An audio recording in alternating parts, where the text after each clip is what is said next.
કયું શાક બનાવ્યું મમ્મી? પાલક પનીર બનાવ્યું બેટા, ઢાબા સ્ટાઈલ. ઢાબા સ્ટાઇલ પાલક હા. પનીર. મસાલા પનીર હે ને એટલે ટુકડા ઓછા ઓછા દેખાય. દેખાય.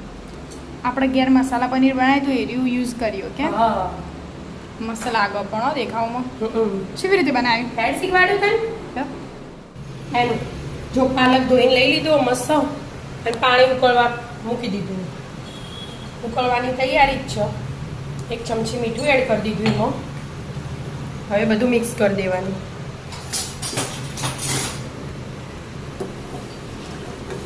અને પાણી ઉકળે ને હવે ઉકળવા જ માંડ્યું એટલે પાલક એડ કરી દેવાની એમાં. આવું જ કરવું પડે. હા ગ્રેવી બનાવવાની પાલક પનીર માટે એટલે પાલકની એટલે એક આખી જુડી પાલક લીધી 2-3 વાર ધોઈ દીધી મેં અને બેટી એ દીધી બરાબર. અને વધારે નહીં બાફવાનો, ફક્ત 2 મિનિટ જ બાફવાનો. ખુલ્લો આવી રીતે ફક્ત 2 મિનિટ. ફક્ત 2 મિનિટ. 2 મિનિટ થઈ જાય. હવે બેટા 2 મિનિટ થઈ જાય. ગેસ બંધ કરી દીધો મેં અને આ એકદમ ઠંડુ પાણી લીધું હોય. બરફ હોય તો બરફ લઈ લેવાનું અને આ પાલકને ડાયરેક્ટ એમાં ઠંડા પાણીમાં કાઢી દેવાનું. એ પાલકનો કલર એકદમ ગ્રીન ને ગ્રીન રહે.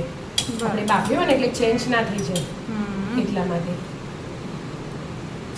બધો અમુક કાઢી દેવાનો. તો આમાં નીકાળી દીધો કે જો ગ્રીન કલર જ છે ને ઠંડુ એ થઈ ગયું. એકદમ ઠંડુ પાણી લેવાનું એટલે મસ્ત એવું ને એવું રહે. હવે એને પીસવાનું. હવે પીસી લેવાનું હાથથી ફટાફટ. ફટાફટ આવો. પહેલાં બધું હાથથી જ કરતા તો હવે એવો જમાનો આવી ગયો એટલે હવે થોડાક ધાણા લઈ લીધા અને 2 મરચાં અને અને આદુનો ટુકડો 1 ઇંચ જેવો. પાણી એડ કરવાની જરૂર નહીં. આમાંથી પાણી મેં તમને નીતાર્યું નહીં, બરાબર. એ હાથે જ લઈ લીધું થોડું એટલે ફટફટ વટાઈ જાય. પીસે હા બેટા પીસી મસ્ત પીસાઈ ગયો ને એકદમ ગ્રીન ચટાક. આ તો થઈ ગયો હવે. હો વઘાર મૂક્યો. તેલ ગરમ કરવાનું. હા 2 ડોકલી તેલ લીધું હો અને 1 ડોકલી ઘી લઈ લેવાનું. એકદમ ઢાબા સ્ટાઈલ સ્વાદ આવી જાય.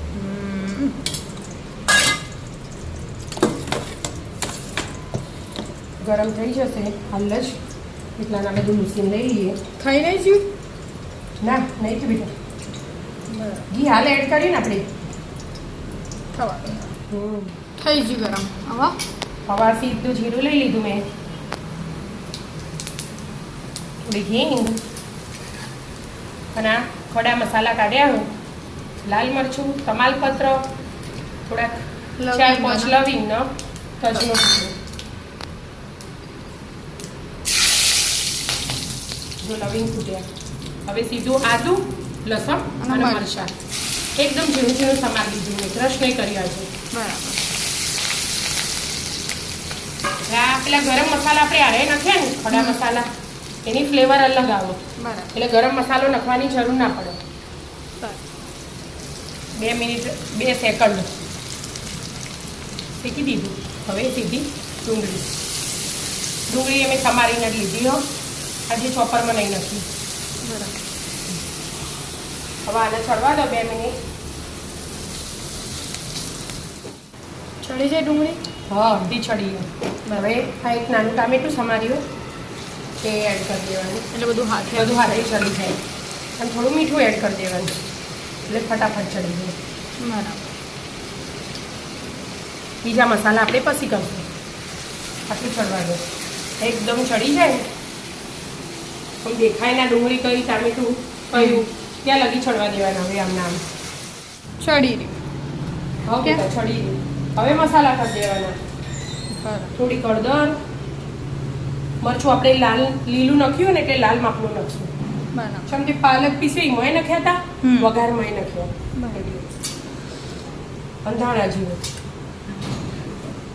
અને શેકેલા જીરાનો પાવડર. બસ એટલું મિક્સ કરવાનું. એકદમ ગેસ ધીમો કરી દેવાનો. બરાબર. અમે ધીમા ગેસે જ ચડાવવાનું હોય. અને મેં આ 2 ચમચી જેવું દહીં લીધું હોય. દહીં ઘરે જ બનાવ્યું બરાબર એટલે પેલું ઢાબા સ્ટાઇલ ફ્લેવર આવી જાય એમ. બરાબર. અને આ ચડવા દેવાનું 2 સેકન્ડ બધું મિક્સ કરી જવાનું એટલે હાથે હાથે મસાલા અને દહીં બધું ચડી જાય બરાબર. એટલે તેલ છૂટી જશે અંદર જ. છૂટી જ જીવો આમ તો. જો આખું આમ અલગ લાગવા માંડી ને. આખું હમણાં અલગ. ગ્રેવી કેવી હતી ને અત્યારે કેવી લાગે હમ. એટલે એની ફ્લેવર મસ્ત આવે. હવે હવે સીધું પાક. પાલકની બીટી એડ કરી દેવાની.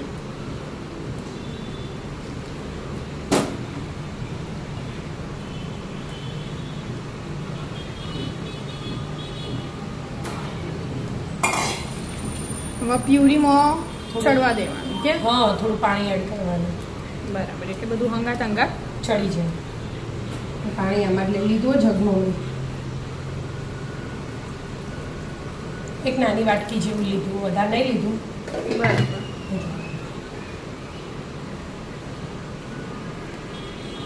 હવે તેલ છૂટતા જોજી ચડવા દો.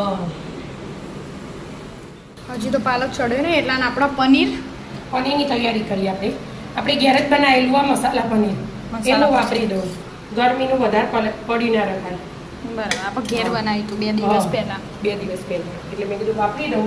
હાલ સાદું બનાવેલું નથી એટલે આ વાપરી દેવાનું. મસાલા વાળું મસ્ત ચીલી ફ્લેક્સ ને નહીં તો- ગોળાને બધું હોય. નહીં તો સાદું એ વાપરીએ.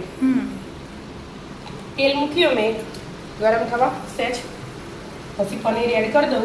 ખાલી થોડા ફ્રાય કરી દેવાના. કલર ચેન્જ થાય ને બ્રાઉન થઈ જશે. એટલા માટે.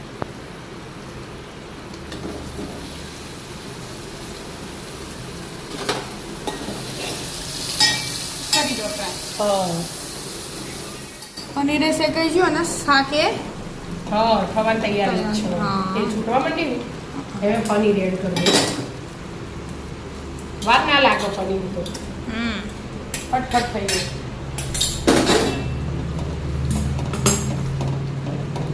બધું મિક્સ કરી દીધું મેં. હવે એક સિક્રેટ આપણે પનીરના શાકમાં નાખતા જ હોય કસૂરી મેથી. કસૂરી મેથી બરાબર એક ચમચી મસળી. જેવી લીધી ને મસળીને એડ કરી દેવાની.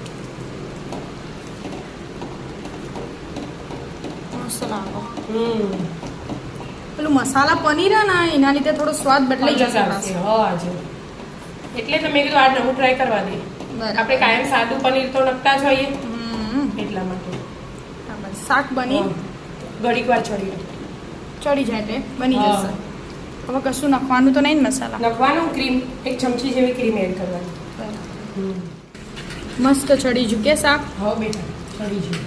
અને આ ક્રીમ આજનું તાજું દૂધ હતું એના પરથી લઈ લીધી એક ચમચી અને અડધી ચમચી દૂધ લીધું. બે મિક્સ કરી અને એડ કરી દેવાનું. બસ હવે થોડા ધાણા. શાક તૈયાર. શાક બની તૈયાર પાલક પનીર. પાલક પનીર. આવી જાઓ મિત્રો. પાલક પનીર ખાવા. જો મિત્રો અમારા વિડીયો ગમતા હોય તો લાઈક શેર અને સબસ્ક્રાઇબ કરજો. રાધે રાધે.